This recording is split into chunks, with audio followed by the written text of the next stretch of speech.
Turquie a 3 grands défis à relever. Surmonter sa dépendance énergétique, convaincre les financiers étrangers à continuer d'investir dans le pays. 3. Pacifier les relations avec les États-Unis. Faute de ressources naturelles, la Turquie connaît une grande dépendance énergétique. Sa production ne couvre qu'un quart de ses besoins et est constituée pour moitié de combustibles fossiles, charbon pour l'essentiel, et pour l'autre d'énergie renouvelable. Pour le pétrole et le gaz, la quasi-totalité doit être importée, ce qui pèse lourd dans la balance commerciale. Selon le niveau des cours du baril, l'énergie représente entre 40 et 80% du déficit extérieur turc, ce qui pose de sérieux problèmes de financement. Mais pas seulement. La Turquie, c'est compréhensible, s'approvisionne au plus près, d'autant plus qu'à sa porte, ou presque, la Russie, l'Iran, l'Irak font historiquement partie des plus grands pays exportateurs de brut au monde.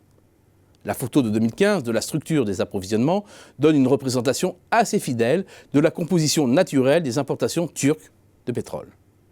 Devant la Russie, l'Iran et l'Irak ont fourni cette année-là plus de 60% de l'or noir consommé par l'économie turque.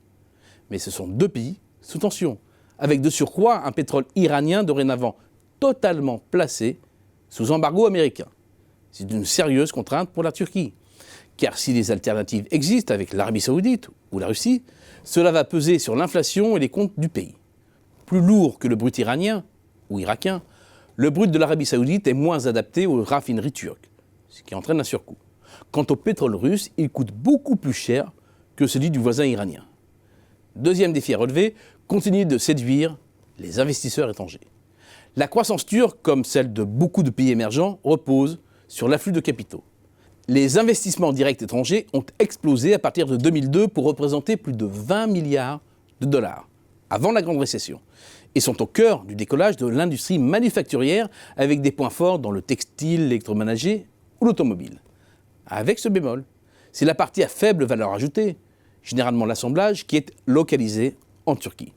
C'est symptomatique d'un pays atelier, donc dépendant des donneurs d'ordre étrangers. Sa production intègre beaucoup de composants importés et à défaut se limite à des produits bas de gamme et peu sophistiqués. Les exportations de haute technologie, telles que l'aérospatiale, l'informatique, les produits pharmaceutiques, les instruments scientifiques, représentent 2,5% du total des exports de produits manufacturés du pays. Un niveau très faible, nettement inférieur aux autres grands émergents, notamment la Chine. Ce manque de valorisation des exportations se retrouve dans la balance courante structurellement négative, autour de 4% du PIB. En clair, la croissance turque repose sur l'épargne étrangère, donc sur la confiance. Pour trouver des financements extérieurs, il y a les IDE, sauf qu'ils ne couvrent en moyenne que 30% du déficit courant depuis 2010. Le pays doit donc largement faire appel à la haute monnaie. Ces capitaux très volatiles à l'affût des meilleurs rendements. Des capitaux qui ont 1. Horreur de l'instabilité politique, 2. Horreur des conflits. Or, le torchon brûle avec les États-Unis. L'évolution de la livre turque en donne un bon résumé. Sa chute face au dollar, en août 2018, est la conséquence de mesures de rétorsion américaines sur l'acier et l'aluminium turc à la suite d'une grave crise diplomatique liée à la détention en Turquie d'un pasteur américain. Début 2019, ce sont les achats massifs de devises par les ménages et les entreprises turques sur fond de craintes économiques et de tensions politiques, notamment après l'annulation de l'élection du maire d'opposition d'Istanbul, en mai, qui font de nouveau plonger la monnaie.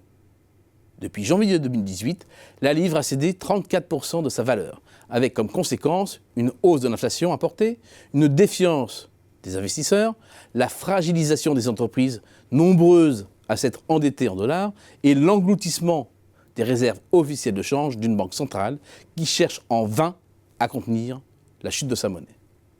La Turquie a 3 défis à relever, 3 défis liés qui aujourd'hui s'enchevêtrent dans un cercle vicieux qui pourrait bien porter un coup fatal à la stabilité économique, sociale et politique du pays.